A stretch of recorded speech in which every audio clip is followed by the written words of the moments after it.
Home stretch. We've talked a lot. Bien, nous en sommes le rapprochement de la fin. Nous avons évoqué les organes sportifs, nous avons évoqué les athlètes, nous avons parlé du rôle des gens qui sont touchés, athlètes, journalistes, fans, que sais-je, afin qu'ils participent à la solution. Nous avons vu pourquoi il est important de les inclure dans la solution alors que nous faisons face à un certain nombre de défis en matière de droits de l'homme. Et maintenant, nous allons tourner les projecteurs vers les États.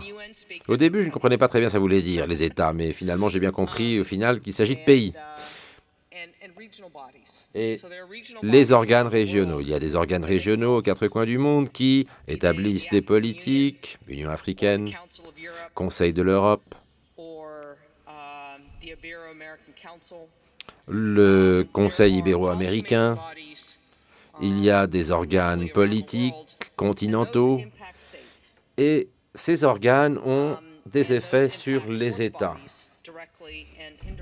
et directement ou indirectement également un effet sur le sport. Nous avons M. Dudfield du secrétariat du Commonwealth parmi nous pour nous guider dans le cadre de ces débats qui porteront sur les organes sportifs et d'autres acteurs dans le cadre des sports et des droits de l'homme. Réfléchissez au rôle et à l'effet de ces organes politiques à l'avenir. Sur quelles questions entend-il se concentrer à l'avenir? À quoi ressemble l'avenir alors qu'ils conçoivent leur programme politique en matière de sport et de droits de l'homme? Pourriez-vous, s'il vous plaît, nous présenter les orateurs?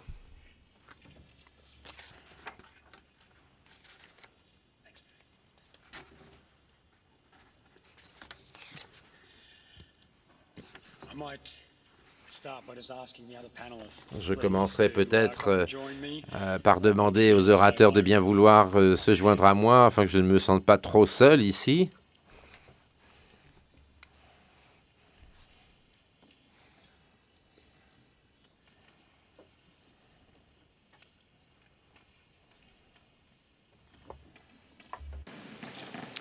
Mark, can you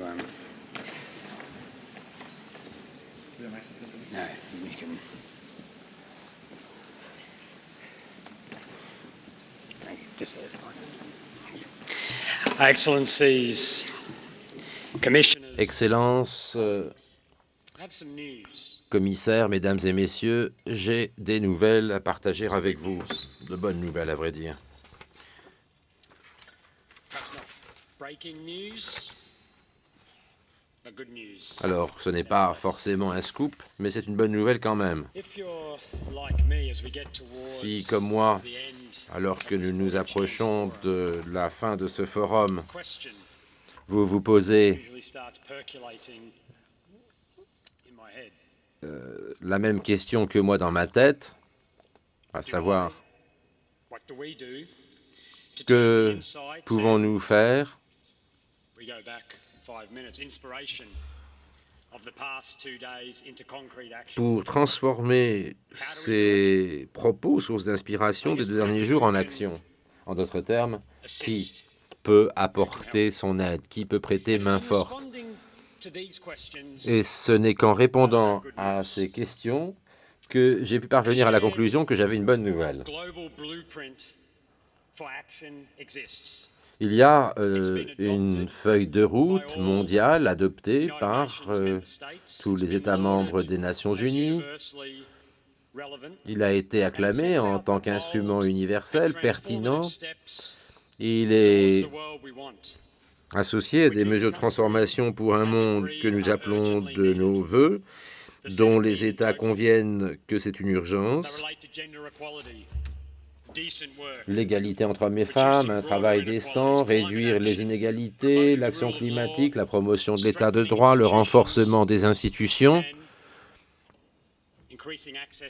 et un accès renforcé à la justice pour toutes et pour tous.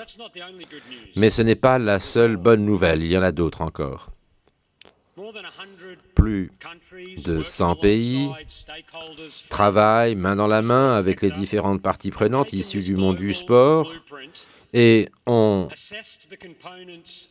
pris cette feuille de route pour en évaluer les différents aspects les plus pertinents pour le sport et ont ainsi développé un plan d'action plus granulaire destiné à ce secteur sportif, à cette communauté. Ce plan se fonde sur une hypothèse très simple. Il s'agit de passer de l'intention à la mise en œuvre, ou des mots à l'action. Certains d'entre vous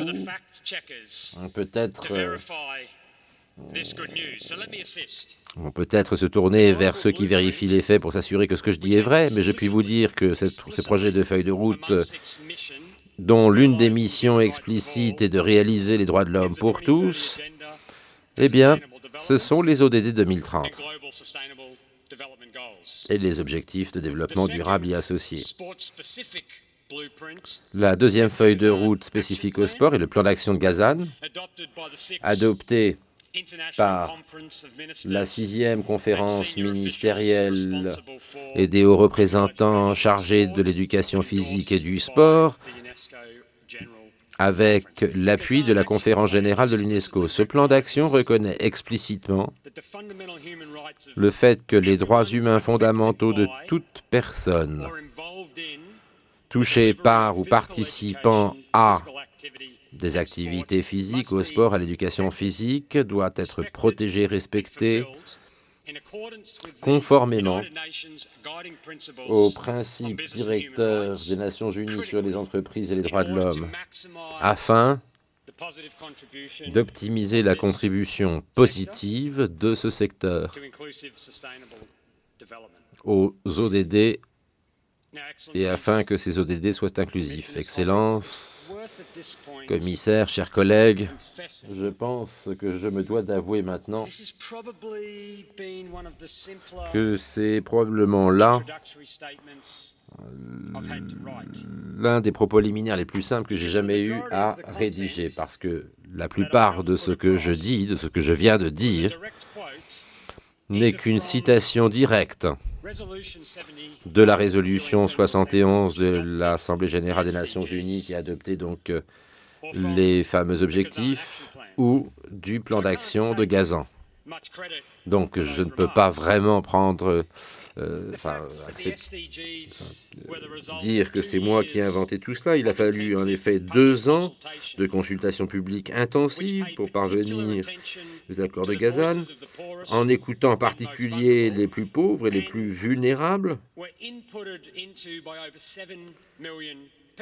7 millions de personnes ont pu ainsi intervenir et partager leurs idées, et il y a fort à parier que je n'aurais pas été à même de rédiger un meilleur texte moi-même seul.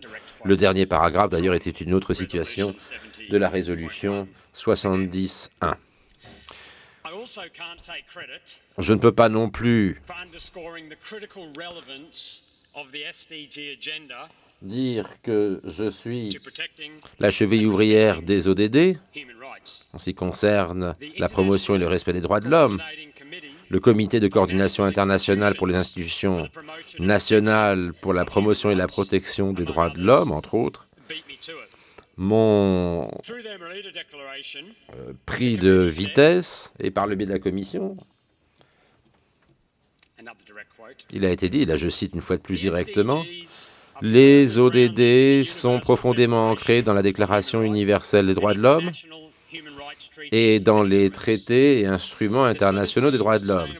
Les 17 ODD reflètent directement ou indirectement les normes des droits de l'homme, seront pertinents pour les titulaires de droits où qu'ils se trouvent, et la société civile, en outre, a un rôle considérable à jouer pour contribuer à la réalisation des ODD. Fin de citation.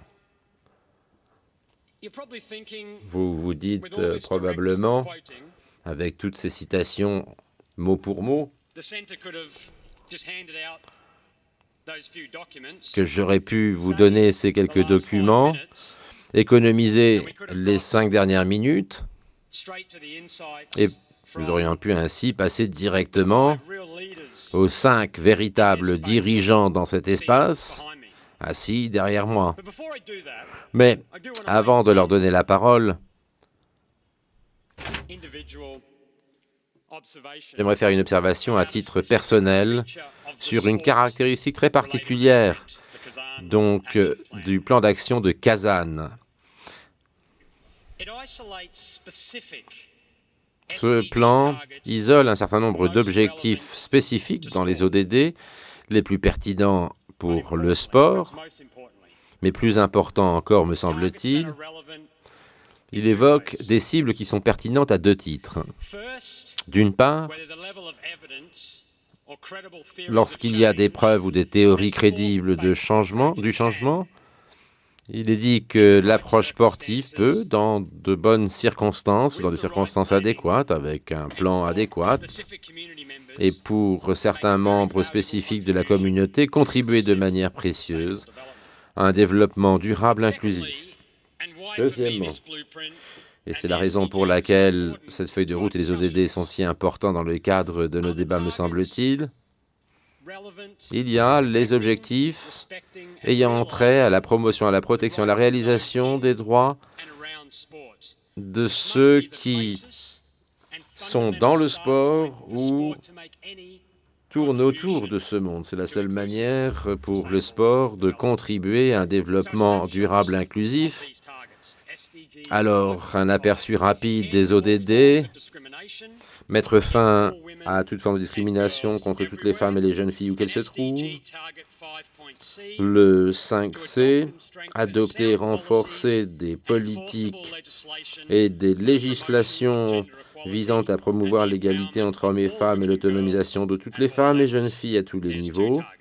Donc là, il y a 2 objectifs. Ce matin,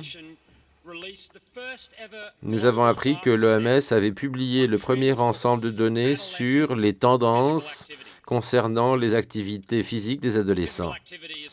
L'activité physique, ce n'est pas le sport, c'est plus large, mais les données sont pertinentes en ce qui concerne les acteurs du sport, bien évidemment, ceux qui défendent le sport et les droits de l'homme également.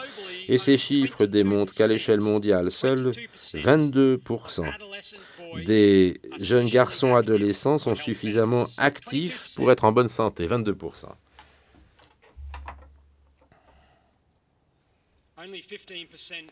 Seuls 15% des jeunes filles sont suffisamment actives, toujours d'après cette étude.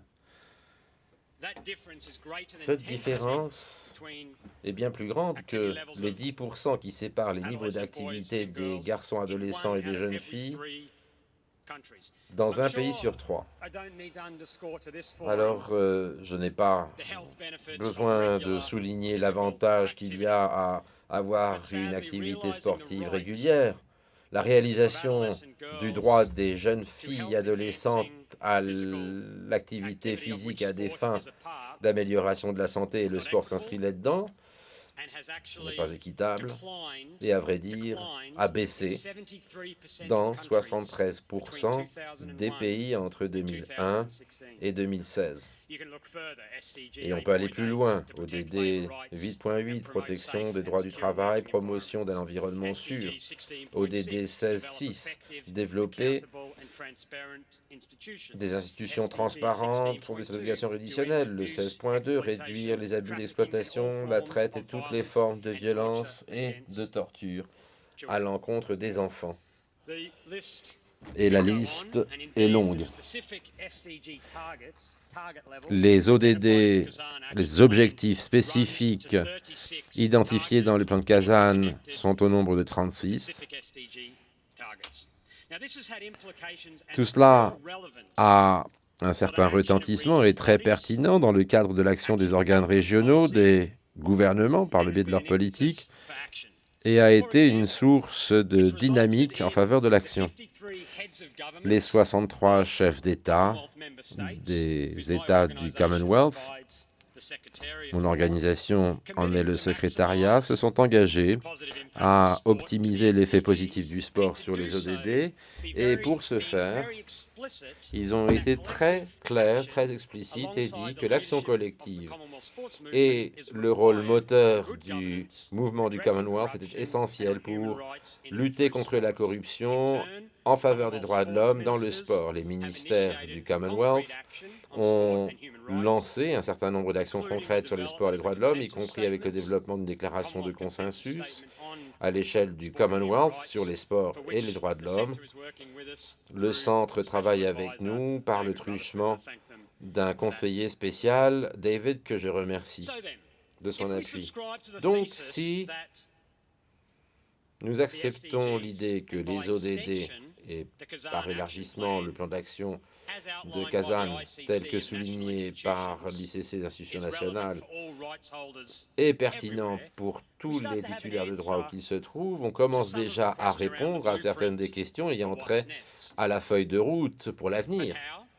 Mais comment? Qui peut prêter main forte au-delà du centre?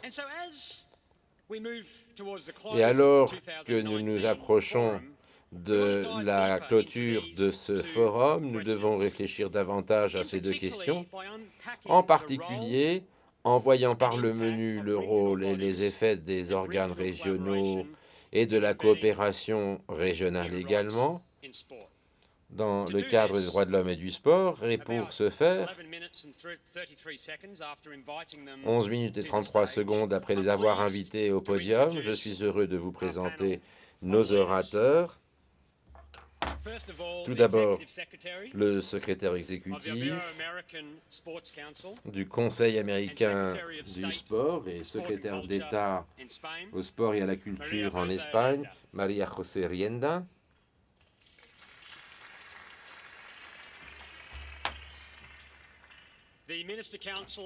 Le ministre conseiller pour les affaires politiques et juridiques de la délégation permanente de l'Union africaine, Monsieur Habib. Le conseiller spécial au Centre des sports et droits de l'homme et ancien directeur de l'Union africaine du département des affaires sociales de l'Union africaine, l'ambassadeur Olawale Mayegun.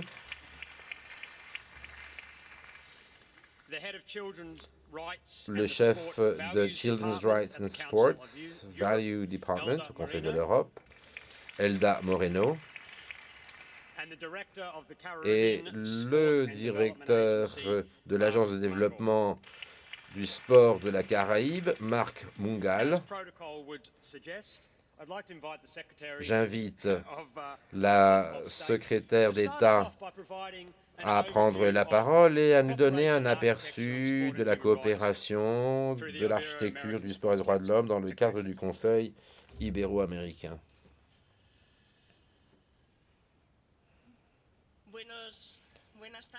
Bonjour à tous et à tous.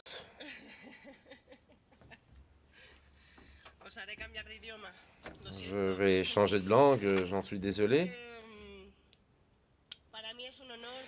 C'est un honneur pour moi que d'être parmi vous en tant que secrétaire exécutif du Conseil ibéro-américain du sport et en tant que secrétaire d'État pour le sport. C'est un honneur que de participer à un forum aussi important.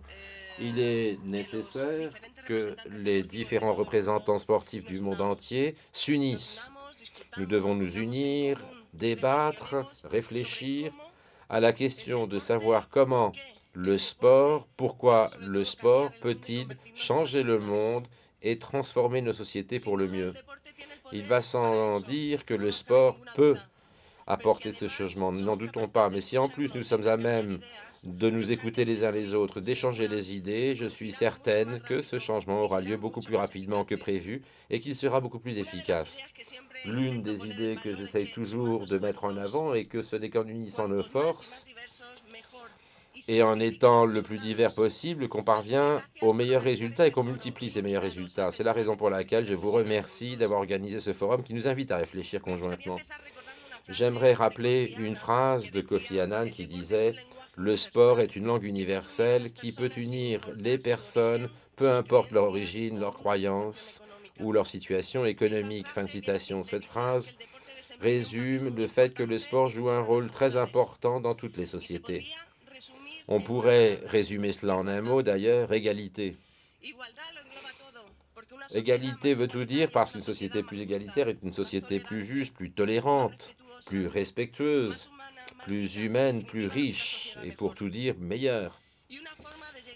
Une des manières d'y parvenir, c'est le sport, car le sport est inexorablement lié aux droits de l'homme, comme le droit à la santé mentale et physique, le droit à l'éducation, qui favorise le développement de la personnalité humaine, le droit à faire partie d'une vie culturelle, le droit au loisir, le droit des femmes à vivre dans l'égalité, les droits des LGBTIQ, les droits des personnes handicapées qui doivent pouvoir également participer.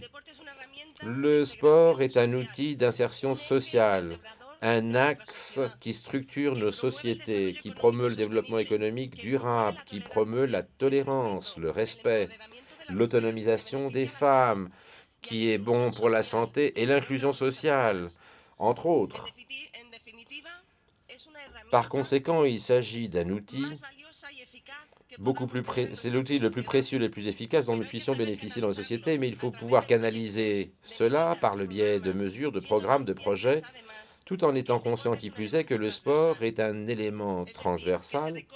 En d'autres termes, c'est un élément que l'on retrouve dans toute la société, dans tous ces éléments, et ceux qui sont chargés de gérer ces initiatives ont une grande responsabilité. C'est pourquoi les ODD 2030 sont si importants. Dans ce chemin de transformation, comme vous le savez, les engagements politiques sont importants et universels. Ces objectifs de développement durable des Nations Unies nous donneront un avenir meilleur. 17 objectifs, 169 sous-objectifs adoptés par 193 pays pour transformer le monde. Le meilleur allié pour que le sport devienne un moyen et une fin de développement durable. Nous nous posons la question de savoir comment envisageons-nous notre société. Ces 17 objectifs décrivent une société sans faim, plus égalitaire, avec une bonne éducation, avec un travail décent, qui consomme de manière responsable, sans discrimination à l'encontre des femmes, de manière innovante, respectueuse de l'environnement, moins inégale, plus juste, plus pacifique, plus pérenne et plus unie. Dans tous ces objectifs, on peut avancer grâce au sport. Et celle qui vous le dit est une ancienne sportive. Et je pense qu'à l'avenir, on peut encore améliorer tout cela. Il est donc essentiel de voir les valeurs que l'on transmet par le biais des dirigeants. Nous devons rendre visible le travail d'équipe, le jeu propre, la transparence, l'effort et le sacrifice. D'ailleurs, il est clairement démontré que 3 points de suspension. Il semblerait que je lise trop vite, dit l'oratrice. Les interprètes confirment, qui n'ont pas eu le texte par avance d'ailleurs.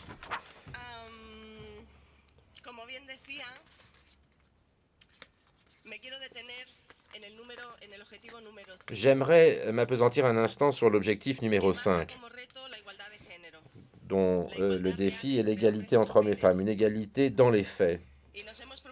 Nous nous sommes proposés d'y parvenir dans le sport, car grâce au sport, on peut autonomiser les femmes, en faire des dirigeantes, on peut détruire des barrières, briser des idées préconçues, surmonter des aspects culturels discriminatoires et machistes contre les femmes et les jeunes filles.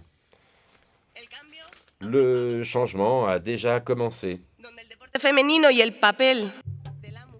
Le rôle des femmes dans le monde sportif s'est renforcé ces dernières années. On a commencé à mettre en lumière des femmes sportives, dirigeantes sportives.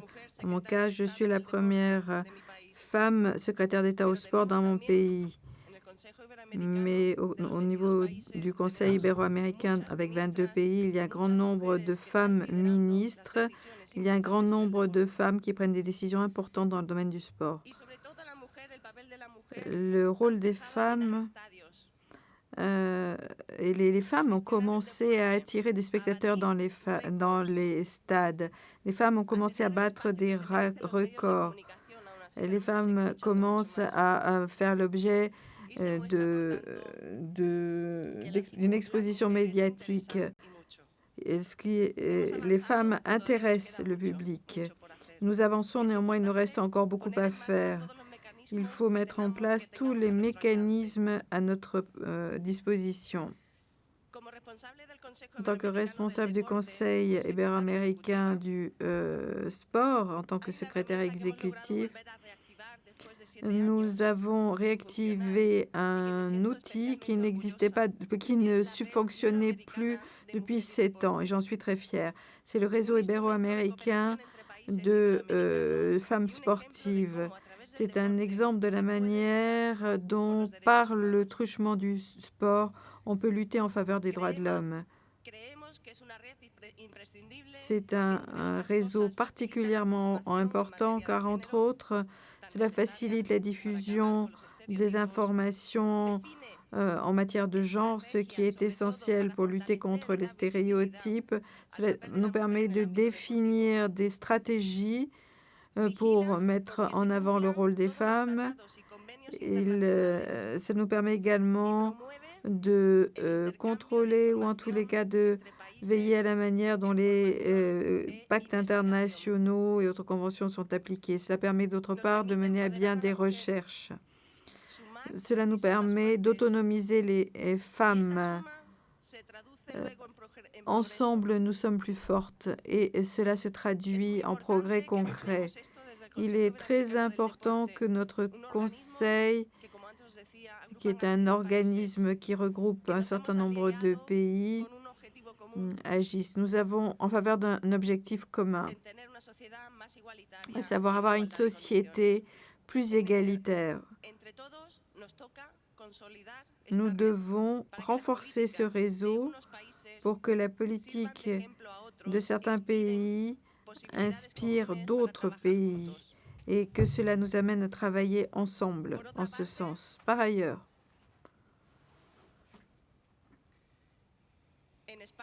en Espagne, je vais parler un petit peu de la situation dans mon pays.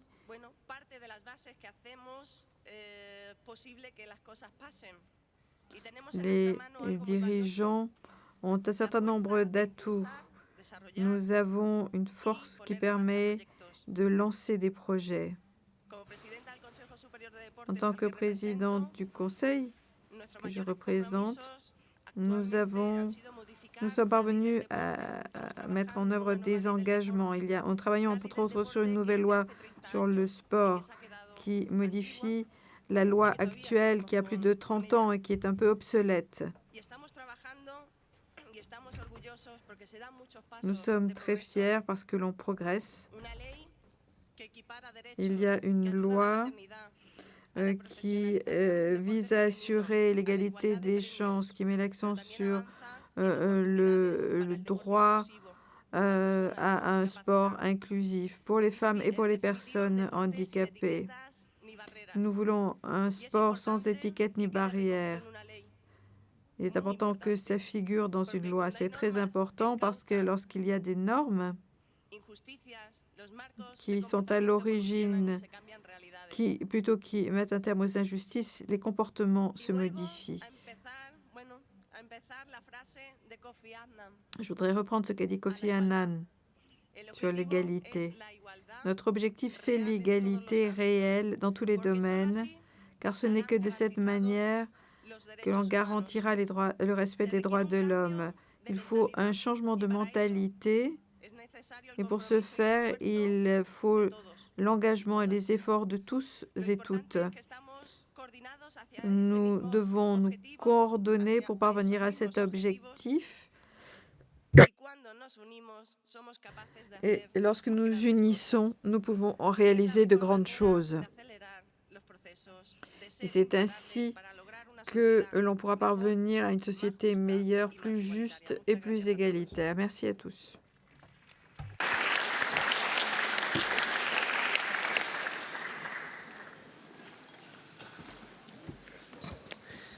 Gracias, Secretary. Merci, Madame la secrétaire exécutive. Merci de nous avoir présenté une vision commune dans les 22 États membres. Et cela nous amène au niveau national en Espagne. Je pense que nous avons l'occasion d'inviter Aldo Moreno qui va nous présenter la manière dont le lien entre la coopération internationale et la vision nationale dont le secrétaire d'État nous a parlé. Bonjour. Vous me voyez? Merci de cette invitation. C'est un honneur pour moi que d'être ici dans cette magnifique salle. Je vois qu'il y a une diversité.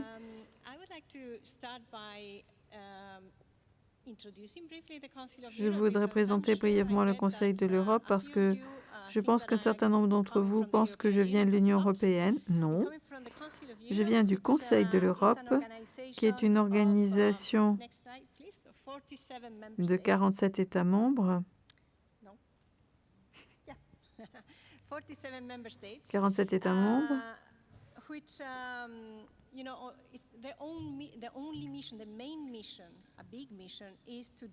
Et dont la grande mission est de défendre et de protéger les droits de l'homme, la démocratie et l'état de droit.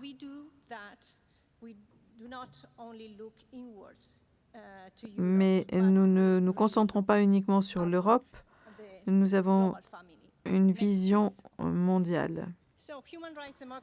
Les droits de l'homme, la démocratie et l'état de droit dans le sport également, bien sûr. Le Conseil célèbre son 70e anniversaire,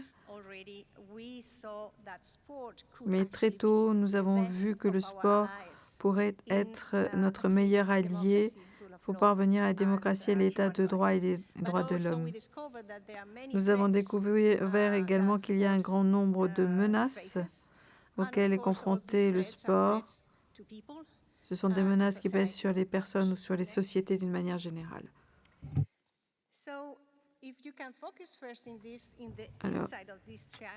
Alors, à l'intérieur de ce triangle, il y a ceux avec qui nous travaillons. Nous travaillons avec les États, nous sommes une organisation intergouvernementale, nous sommes une organisation très ouverte, nous travaillons aussi avec les parlements, les autorités régionales et locales, la société civile, au sens le plus large, y compris les organisations sportives, et avec des réseaux professionnels. Pourquoi est-ce que c'est au centre de ce triangle? Parce qu'il participe à tout ce que nous faisons. Que faisons-nous? Nous établissons des normes, nous préparons des traités, par exemple la Convention européenne des droits de l'homme, que vous connaissez, je pense. Ces traités, souvent, pratiquement toujours même, se fondent sur les normes de l'ONU, normes mondiales de l'ONU. Mais nous allons un petit peu plus loin en détaillant pour nos États membres un certain nombre d'éléments. Ces traités sont juridiquement contraignants lorsque les États les ratifient. Ils contiennent en outre des mécanismes de suivi qui détermineront si ces États mettent en œuvre ou pas les normes en question.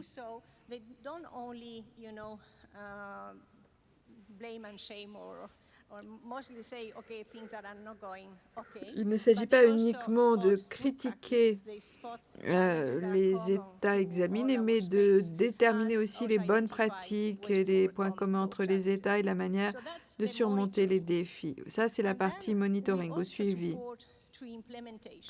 Nous apportons également un soutien à la mise en œuvre. Lorsqu'il y a des choses qui ne fonctionnent pas ou lorsque les États veulent appliquer les normes, ils ne savent pas comment le faire,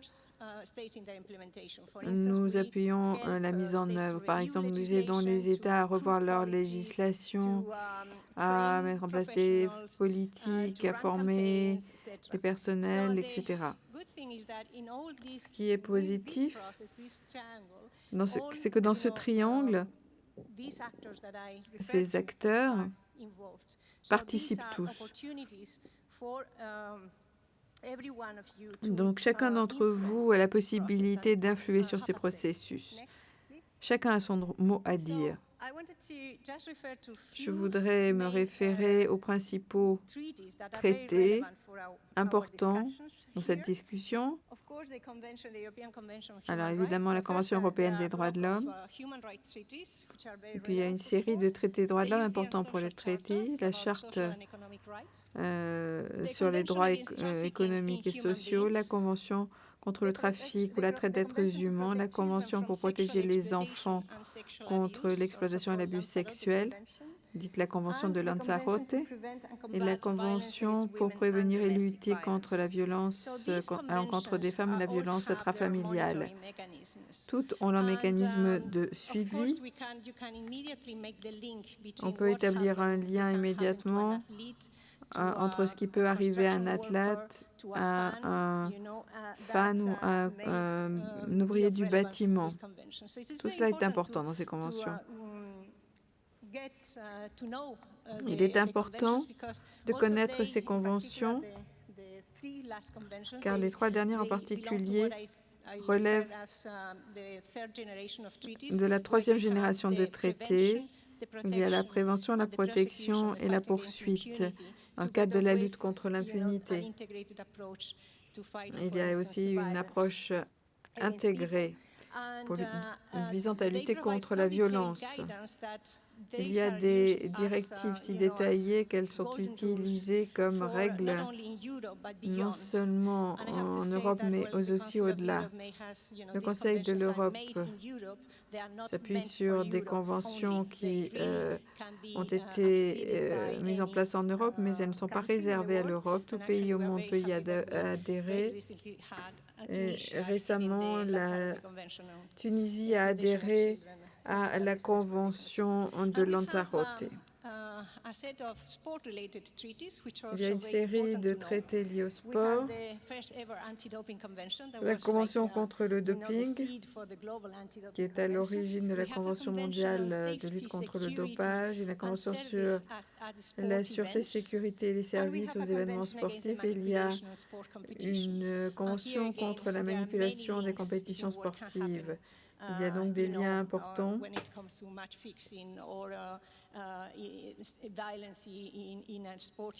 Lorsqu'il s'agit de violence pendant une manifestation sportive, etc.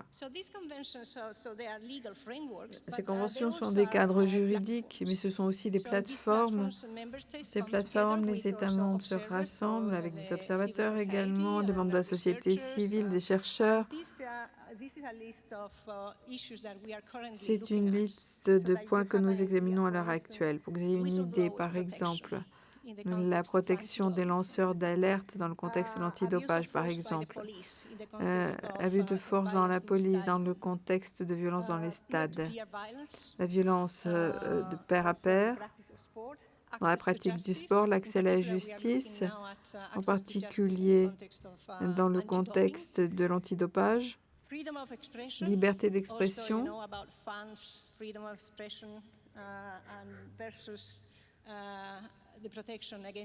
protection contre, par exemple, liberté d'expression, de protection contre la discrimination. Nous travaillons sur la discrimination contre les LGBTI, les personnes appartenant à des minorités nationales, etc. C'est également la possibilité pour les organisations des droits de l'homme, pour la société civile, pour toutes les organisations internationales d'influer sur l'ordre du jour. Il y a également une autre plateforme, EPAS, c'est un accord sur le sport, et cette plateforme est particulièrement intéressante car ça concerne l'établissement de politiques en Europe à propos du sport. Il y a 37 États membres sur cette plateforme et nous avons 23 organisations sportives. L'EPAS assure la promotion de politiques sportives et nous nous concentrons essentiellement sur la promotion d'un sport inclusif, sûr et éthique. Une caractéristique importante, c'est qu'elle organise des conférences du ministère des Sports, de sorte que nous puissions travailler ensemble et établir l'ordre du jour.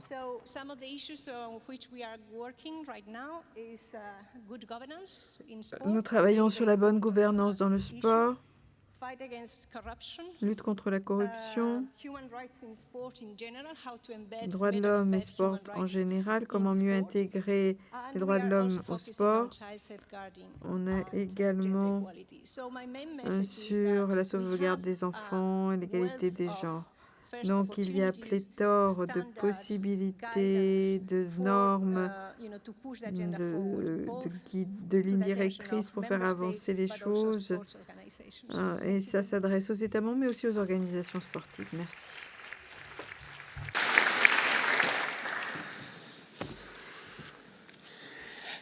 So on our tour this afternoon, we've gone from a regional organisation that spans 2 continents, went down to national level, then moved back up to continental level. And I'd like to stay at that level and invite the Minister-Councillor to give us a snapshot of the architecture on the African continent relevant to sport and human rights.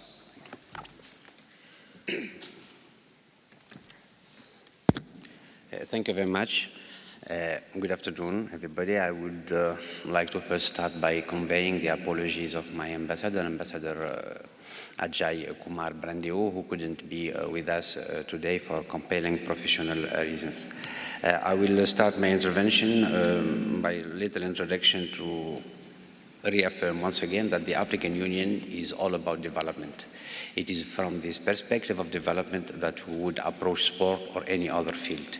It is also through this perspective of development that the African Union Commission and its member states accord the same importance to political and civil rights as well as economic, social and cultural rights. And it is from this perspective that sport will be approached in this presentation. Of course, the development is a right. The development is a human right. There is a discussion about this issue, but it goes beyond the scope of this meeting, so I will not bother you a lot with this aspect of human rights and development.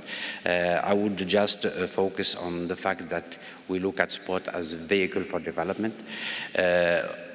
First of all, development of sport is fundamentally the responsibility of each country at national level. It is the primary responsibility of each state to deal with sport and how its youth population will approach this sport or how it will be used as a vehicle for development. When it comes to regional organizations like the African Union, our mandate would be to provide policy coherence, guidance and support for member states to coordinate and strengthen sport development and sport for development through policy documents. The vision of the African Union is to build an integrated, prosperous and peaceful Africa using the best of human and material resources. African Union recognizes sport as sport and physical activity as an effective tool to attain social and economic integration, including broader development goals articulated in Agenda 2063 for the continent. The policy framework for sustainable development of sport in Africa and the architecture for sport in Africa are the 2 main documents developed within the framework of using sport as a tool for development and in advancing the African Union Development Agenda on sport and sport for development.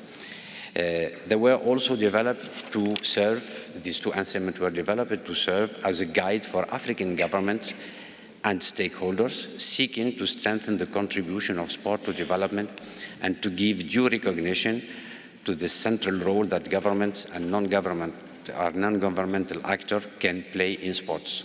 The policy framework for sustainable development of sports in Africa included a goal for coherent policy in sport policy in African member states. It clearly identified the area that member states should focus on in order to create an external environment favorable for helping countries reach their development aspiration. Policy coherence, in our philosophy, is a process of integrating the multiple dimensions of development at all stages of policy making. It is a systematic promotion of mutually reinforcing policy action across government departments and agencies, creating synergy towards achieving some agreed objectives. Sport, being cross-cutting in nature, has been identified as a tool to support development efforts within the Agenda 2063 and the Sustainable Development Goals. The contribution of sport to the social and economic development is where the role of regional intergovernmental organization comes in particular to provide technical assistance to member countries to develop national policies and strategies to maximize the contribution of sport to national development objectives. Sport being an important enabler for sustainable development within the framework of the Sustainable Development Goals, it is critical that there should be policy coherence around sport. Sport contributed to 6 goals. Many of them are in the aspiration of the African Union Agenda 2063, and they are also enshrined in goals in the SDGs. Sport can contribute significantly. Le sport peut contribuer aux efforts locaux, internationaux pour donner aux jeunes un style de vie sain. L'Union africaine appuie ses États membres pour ce qui est l'utilisation du sport comme outil pour améliorer le développement durable et renforcer la gouvernance, l'égalité des genres et la protection et promotion des droits de l'homme.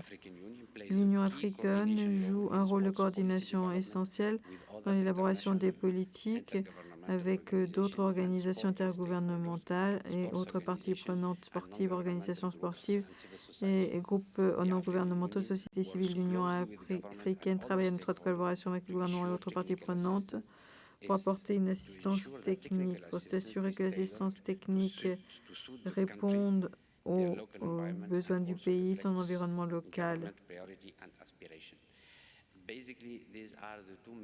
Voilà donc les 2 principaux documents que l'Union africaine utilise pour promouvoir le sport. Toutefois, il reste quelques défis importants. Nous plaidons tous pour que le sport soit un vecteur de promotion des droits de l'homme. Toutefois, nous constatons qu'il y a toujours de la discrimination raciale dans le sport. Un grand nombre de nos États membres posaient des questions de savoir comment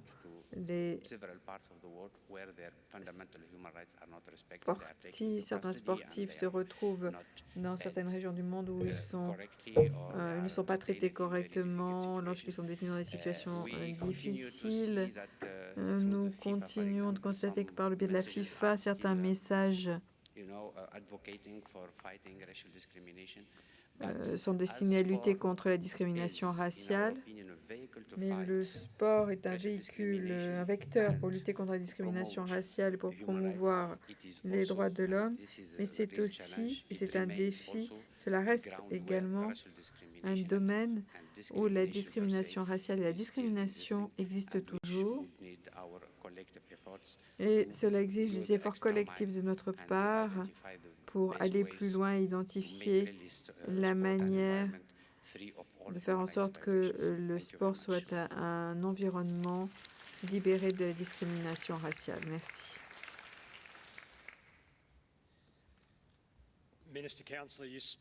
Monsieur le ministre, vous avez parlé de cohérence. Vous avez dit que c'était un élément clé. Les gouvernements, les mouvements sportifs, la société civile, les détenteurs de droits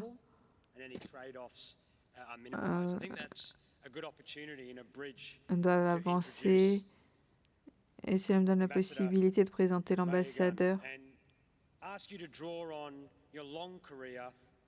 Malyegon.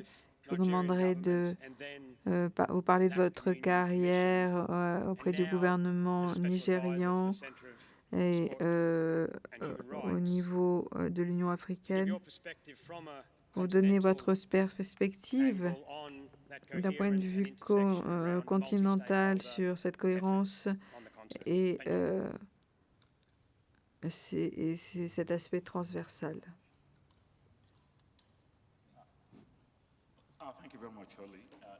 Merci, si vous me le permettez.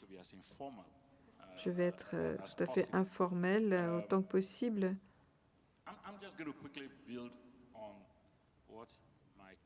Je voudrais m'appuyer sur le ministre chancelier de la mission de a dit. Examinons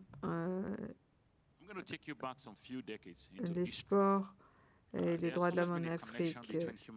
Il y a un lien entre les droits de l'homme et le sport en Afrique. Et pour ce faire, revenons aux années 60 avec l'apartheid en Afrique du Sud. On a mis l'accent sur la discrimination. Du point de vue historique, vous verrez qu'il y a un lien entre le sport et les droits de l'homme en Afrique. Holly, vous vous souvenez de cet accord, vous qui venez du secrétariat du Commonwealth. Je voudrais vous rapporter aux Jeux de Commonwealth d'Édimbourg. Il y a une intersection entre les sports et les droits de l'homme en Afrique.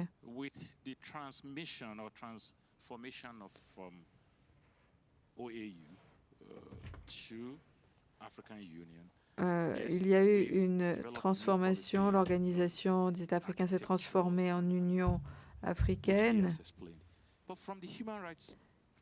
Mais du point de vue des droits de l'homme,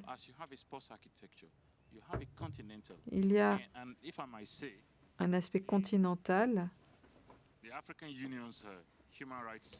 Le système de droits de l'homme de l'Union africaine est très avancé par rapport à d'autres régions, peut-être pas l'Europe, mais je dois dire que dans le monde en développement, le système des droits de l'homme est assez avancé.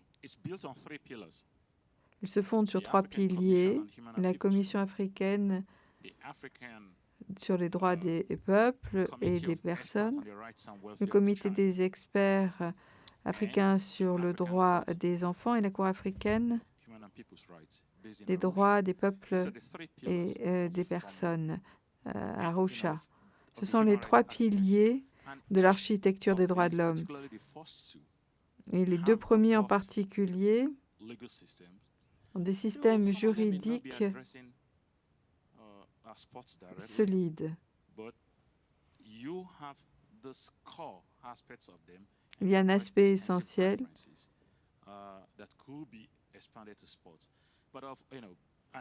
il y a des références qui pourraient être étendues au sport. Et puis, il y a des protocoles supplémentaires.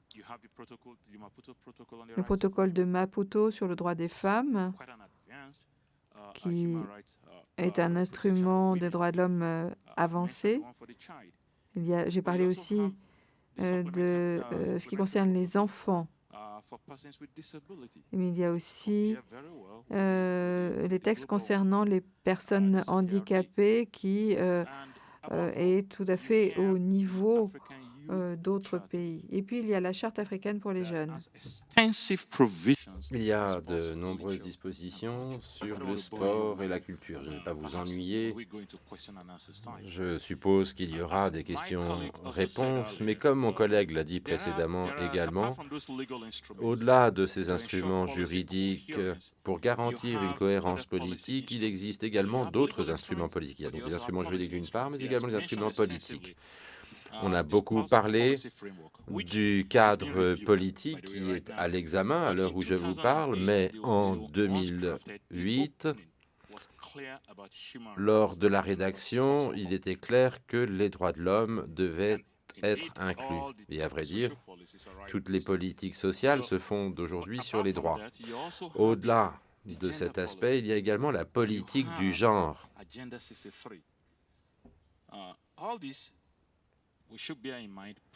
Et il faut avoir tout cela à l'esprit car ces initiatives ont précédé les ODD. L'Afrique est en général en avance sur les autres lorsqu'il s'agit de cette vision.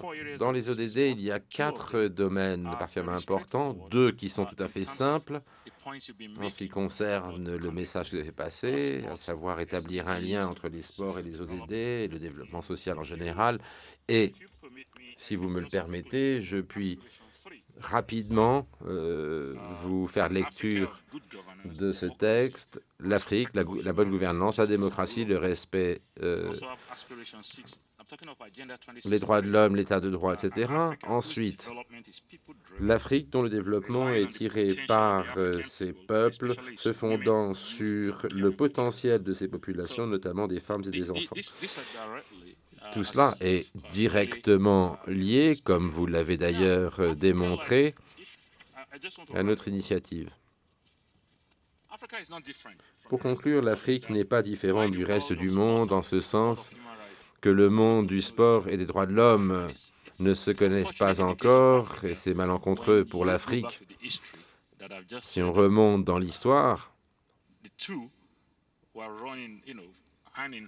ces 2 éléments sont toujours allés de pair dans les années 60, 70, 80, et ce jusqu'à l'ère de l'apartheid. Mais malheureusement, aujourd'hui, le monde des droits de l'homme n'est pas connecté au monde du sport, c'est particulièrement vrai en Afrique. Ces 2 mondes ont leur propre structure sur le continent. Je l'ai mentionné. Mon collègue a mentionné l'architecture. Les droits de l'homme disposent également de leur architecture, mais il y a un grand nombre d'opportunités qui s'offrent à nous, et afin que ces 2 domaines puissent fonctionner de concert. Il faudra donc voir comment nous pouvons rapprocher ces 2 institutions, ces 2 architectures, afin qu'elles travaillent en faveur des personnes concernées. Je m'en arrêterai là et je vous remercie.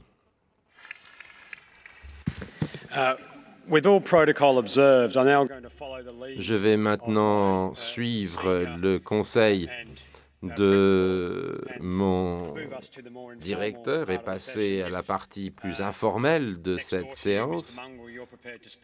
Monsieur, est-ce que vous êtes prêt à parler de là où vous êtes assis? Très bien. Alors, il faudra passer le témoin, donc le micro, à votre voisin, prendre celui qui est par terre.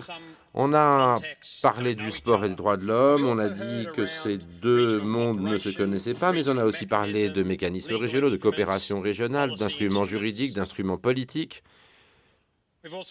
Nous avons également examiné la croisée des chemins entre la coopération régionale, l'approche pluripartie prenante et les sports, et j'aimerais maintenant qu'on évoque la coopération générale mue par la société civile. Mais que veulent dire ces instruments politiques, ces mécanismes régionaux, ces instruments juridiques et politiques lorsqu'ils sont appliqués sur le terrain par le biais d'actions mues par la société civile? Pourriez-vous nous en parler du point de vue de la Caraïbe? Merci. Merci, Ali.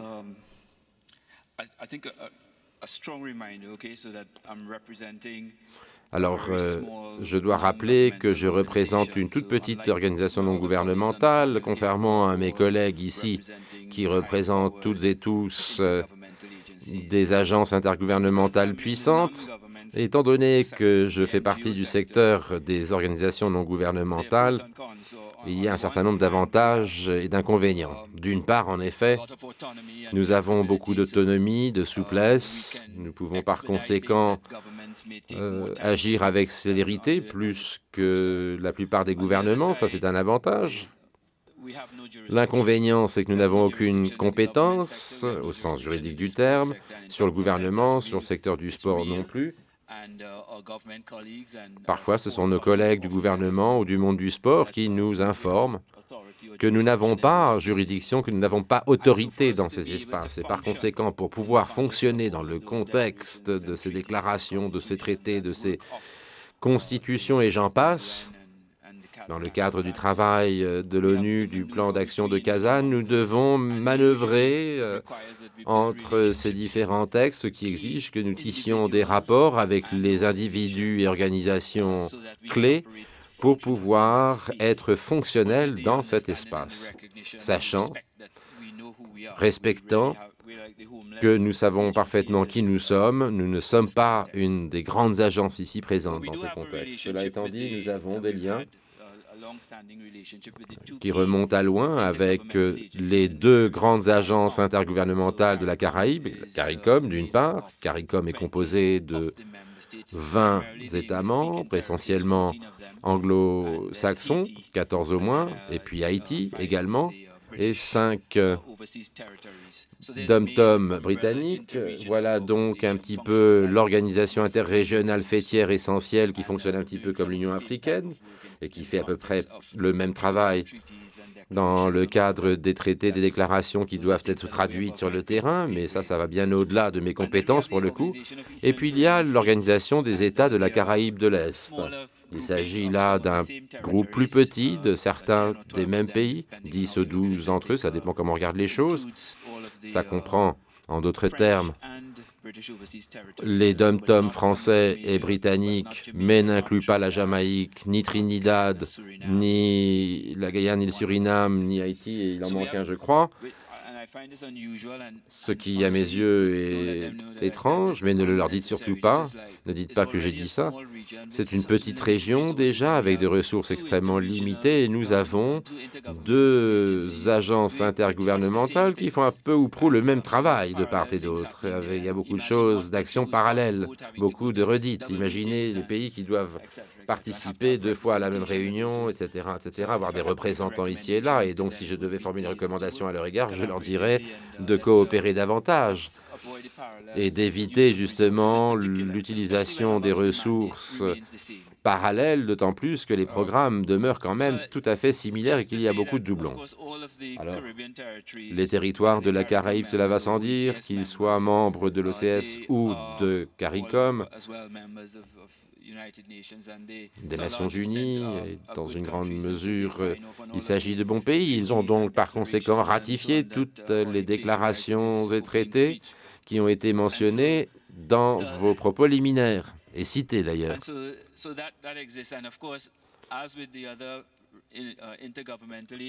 Tout comme pour les autres agences intergouvernementales à l'échelle régionale, des traités sont rédigés, conçus, plus proches de la réalité régionale. Et dans le contexte de nos conversations d'aujourd'hui, je dirais qu'il y a un élément pertinent essentiel, à savoir le travail, la fin du travail pour les enfants du CARICOM. C'est une action issue de l'action de l'ONU de 2002 en faveur de l'enfance, donc c'est directement inspiré de ce travail. Le CARICOM se réunissait régulièrement et s'est réuni régulièrement pendant plus de 10 ans avec les parties prenantes essentielles qui comprennent des représentants à l'échelle régionale de l'OMS, de l'Organisation panaméricaine de la santé, de l'OIT, mais également d'agences gouvernementales du secteur de la santé, du secteur de la protection de l'enfance, l'UNICEF, les autorités représentant les enfants. Et d'ailleurs, lorsque je participais à ces travaux, je me rappelle qu'il n'y avait qu'un État qui avait une autorité des enfants, c'était la Jamaïque, qui jouait un rôle moteur en la matière, et c'est quelque chose d'assez récent. Que je sache, depuis lors, seul un territoire de la région, Trinidad, a établi une autorité pour l'enfant, simplement pour vous donner une vision à un instant T de la réalité de la Caraïbe. Les autres territoires, les autres États, par conséquent, ont des ministères qui ont une unité un peu lâche, qui s'occupe de genre de questions. En général, il s'agit d'un bureau avec 1 ou 2 personnes chargées de la protection de l'enfance. En général, ils ont tendance à réagir après les événements. On ne se concentre pas dans ce cadre sur le renforcement des capacités. Les réponses sont limitées, les études de cas également. L'un des résultats clés, me semble-t-il, de ce processus est l'établissement de l'Observatoire relatif aux droits des enfants basé à l'université pour la région, chargé des recherches en la matière, et du côté du sport. Tout cela d'ailleurs est inspiré par le travail que l'on fait au CSD en tant qu'ONG. Ces 10 dernières années, nous avons pu coopérer avec le CARICOM pour organiser des réunions annuelles des directeurs sportifs. Ces réunions réunissent ces personnes une fois, voire 2 fois par an. Il s'agit dans ce cadre de s'informer mutuellement des progrès accomplis, de ce que l'on fait, des défis rencontrés et de convenir d'actions et de priorités. Pour conclure, tout au long de la décennie de 2010, à partir de 2010, les priorités sont demeurées les mêmes. Recherche pour combler les lacunes en termes de données en ce qui concerne la protection des enfants dans le sport, développement politique, aider les politiques à l'échelle nationale mais également à l'échelle des organisations, et 2 autres qui m'échappent, mais je les ai là, sous les yeux. Renforcement des capacités, renforcer les capacités en termes de ceux qui travaillent avec les enfants et les jeunes dans le domaine sportif, et enfin, développement d'un système régional dont l'un des éléments clés est une liste des entraîneurs qui réunissent les compétences requises pour travailler avec les jeunes et les enfants dans le sport. Merci Marc. Je vais faire 2 choses maintenant. D'une part, je vais vous demander une fois de plus si vous pouvez me passer le micro. Très bien. L'idée, c'est de passer de l'examen des choses à l'échelle régionale, les instruments, les ressources, les actions, à la question de savoir comment les mouvements sportifs, les gouvernements nationaux et d'autres parties prenantes peuvent apporter leur écho pour faire respecter les droits de l'homme dans le cadre sportif. Et je ferai cela en cédant la parole au public afin qu'il pose des questions. Nous avons entendu les points de vue de l'Amérique, de l'Europe, de l'Afrique, de la Caraïbe. Et maintenant, j'aimerais que l'on entende le point de vue asiatique et que l'on voit dans quelle mesure l'appui des parties prenantes en la matière est important. Alors là, je vois notre collègue de New Delhi, vous avez la parole.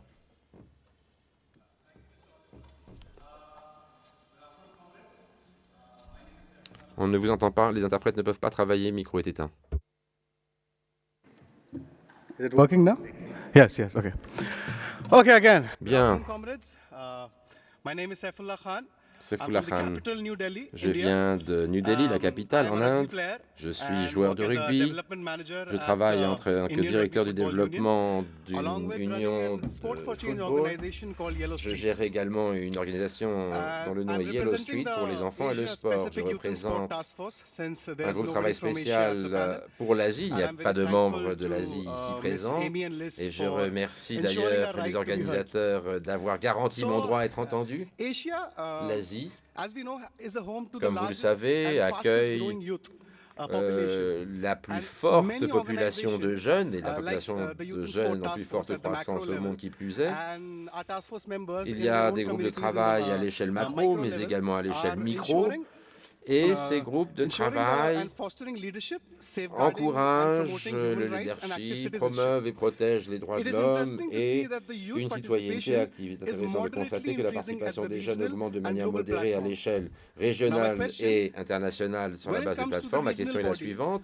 En ce qui concerne les organes régionaux, politiques, les gouvernements, etc., la contribution, notre contribution en tant que jeunes est limitée, puisque nous sommes relégués à un rôle consultatif plutôt que de jouer un rôle de prise de décision. En tant que jeunes entrepreneurs du sport, nous sommes prêts et capables d'apporter des changements. Mais en avons-nous le droit? S'agit-il véritablement d'un groupe de travail spécial pour la jeunesse ou est-ce que ce sont les jeunes qui œuvrent en faveur du développement? Je vous remercie. Je vous remercie. Je vois qu'il y a pas mal de questions et de commentaires qui tournent autour de la question du comment. Peut-être pourrions-nous prendre une ou deux questions supplémentaires, puis ensuite nous rendrons la parole aux oratrices et orateurs. Je vous rappelle, s'il vous plaît, de bien vouloir vous présenter avant votre intervention. Merci. Merci, Martin Kainz. Je viens de l'Institut de Vienne pour le dialogue et la coopération internationale. J'aimerais partager un exemple issu de l'Autriche. Cette année passée, nous avons travaillé à la directive de droits de l'homme pour les événements sportifs internationaux, petits ou grands, qui se tiennent en Autriche. Ça a été commandé par le ministère des Sports autrichien et adressé aux organes sportifs nationaux qui organisent ces événements. Ce processus a été possible grâce à ce qui se fait à l'échelle du Conseil de l'Europe, mais également de la Commission européenne, les groupes d'experts sur la bonne gouvernance dans le sport, par exemple, et plus important encore, c'est grâce à des pressions exercées par les ONG en Autriche. Dans le cadre de ce processus, nous avons développé ces lignes directrices, nous avons fait intervenir différentes parties prenantes, organes sportifs, ministères, ONG, institutions nationales et j'en passe. Mais le plus grand défi a été de faire tomber ces politiques, ces directives à l'échelle nationale, comme vous pouvez l'imaginer. Et je dirais que la conclusion essentielle que je tire de ce processus est la suivante. Il y a un réel besoin de rendre les droits de l'homme opérationnels. Il faut mettre en œuvre des indicateurs, des éléments de référence. Il faut qu'ils soient tangibles pour les organes sportifs, car comme nous l'avons vu hier et aujourd'hui, les organes sportifs sont conscients des problèmes, beaucoup d'entre eux en tout cas, mais ils n'ont pas la capacité, ils ont besoin d'une aide financière de leur gouvernement à cette fin et ils doivent comprendre ce que sont les droits de l'homme, parce qu'il y a déjà beaucoup de choses qui se passent du côté de l'inclusion des personnes handicapées, par exemple. Mais à bien des égards, les gens ne savent pas qu'il s'agit là de droits de l'homme. Je vous remercie. Yes, please.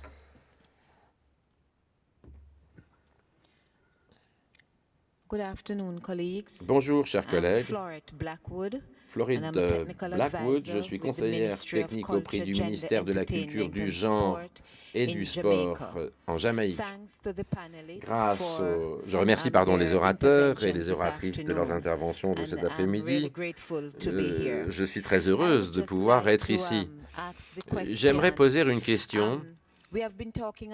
Nous parlons ici donc de sport, mais je n'ai pas encore entendu le terme champion,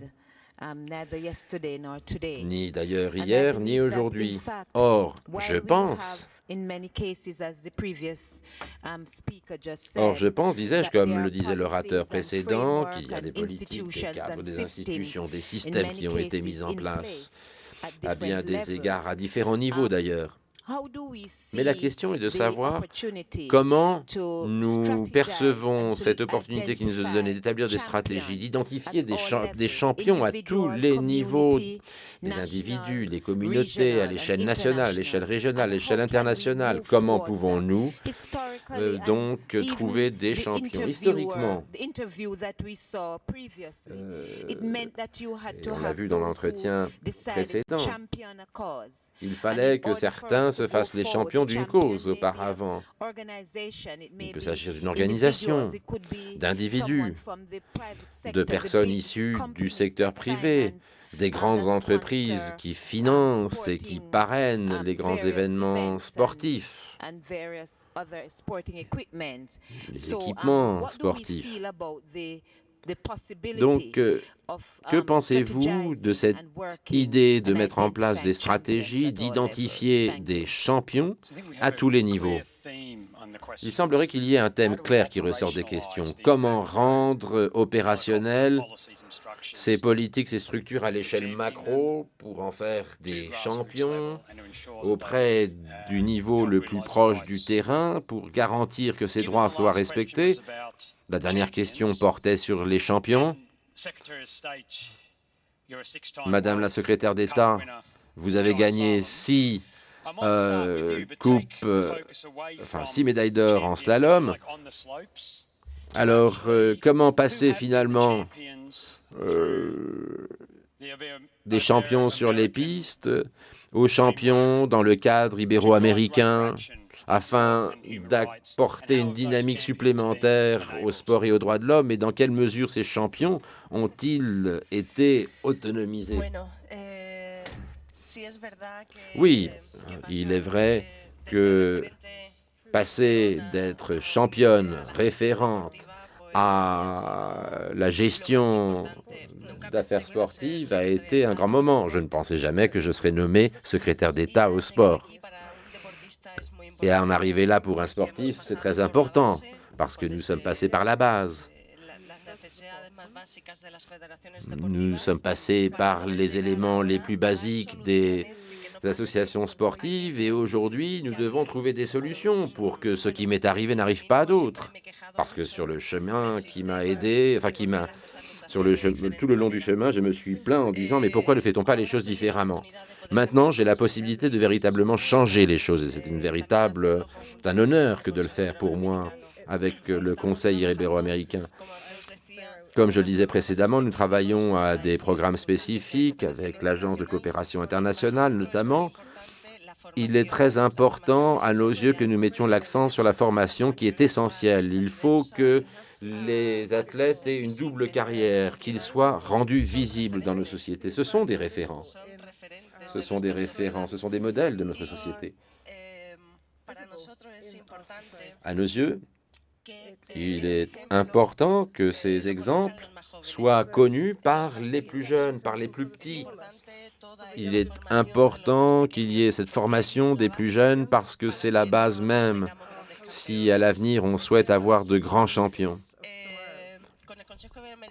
Avec le Conseil ibéro-américain, nous avons travaillé à des questions telles que l'égalité entre hommes et femmes, mais également, et c'est quelque chose que j'adresse ici à mon collègue qui s'exprimait précédemment, nous avons œuvré à la question de la protection, la lutte contre les abus des enfants et des adolescents. Nous avons d'ailleurs un programme ibéro-américain très intéressant que je vous recommande, très spécifique. Nous pourrions échanger là-dessus. Je pense qu'il vous intéressera beaucoup pour l'avenir et qu'il pourrait être également une opportunité intéressante. Il est essentiel d'avoir de grands référents. Il est essentiel que les grands sportifs qui gagnent des médailles aujourd'hui descendent à la maille du terrain, voient les petits pour leur expliquer ce que leur apporte le sport, car nous savons que ces gens vont grandir avec des valeurs et que ces valeurs vont les aider à grandir à leur tour, vont les aider à s'améliorer. Et surtout, presque toujours, il s'agit de valeurs positives pour notre société. Merci beaucoup.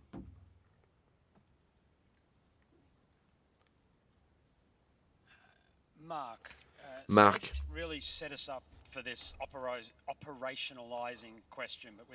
donc voilà, nous avons parlé de la question de savoir comment rendre ces idées opérationnelles en mettant l'accent sur la coopération régionale, la participation des jeunes et l'appropriation par les jeunes de ces actions collectives pour que cela percole jusqu'à l'échelle la plus locale qui soit. Comment répondez-vous à cette question? Développement de la jeunesse ou les jeunes pour le développement? Point d'interrogation.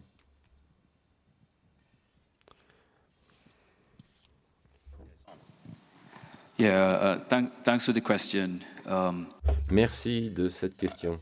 I think as I shared in a short session we had during the lunch break. Nous avons eu une petite séance au cours de la pause déjeuner et je suis d'accord pour dire qu'il est important que les jeunes participent, mais c'est le cas tout au long de, ça a été le cas tout au long de ce forum, tant pour qu'ils puissent poser des questions et apporter des commentaires, mais également pour qu'ils puissent partager leur histoire, comme Aaron, qu'on a pu entendre, et je crois que son message a été puissant. Il est important que nous poursuivions sur cette voie. Mais comme je le disais au cours de la réunion du déjeuner, la réunion de travail, je pense que nous ne tirons pas pleinement parti du potentiel des jeunes si on commence à ce niveau-là. Pour répondre à la question qui a été posée, je crois que l'action doit consister à investir de manière extrêmement structurée dans les capacités à diriger des jeunes pour renforcer leurs capacités, pour qu'ils aient des rôles moteurs de dirigeants et qu'ils puissent avancer sur questions en notre nom de manière structurée par l'établissement, par exemple, de structures comme le CSDP, des conseils du leadership et des jeunes, que sais-je, où ils ne sont pas uniquement une voix ou écoutés, mais où ils dirigent véritablement l'action. Et telle est ma réponse à la question. Je suis tout à fait en faveur de l'idée que nous ne tirons pas pleinement parti des jeunes et que nous devons aller passer à la vitesse supérieure, ce qui requiert que nous investissions davantage dans le renforcement des capacités du point de vue des capacités de direction. Il ne s'agit pas uniquement d'entendre les enfants et de les faire parler, mais également de les considérer comme des dirigeants à nos côtés. Je me tourne vers les deux organisations régionales pour qu'elles répondent à cette question également, et nous arriverons à la question suivante, qui est de savoir comment rendre opérationnels ces initiatives, ces cadres politiques et instruments régionaux. Puis-je vous demander de répondre à ces deux questions, monsieur ?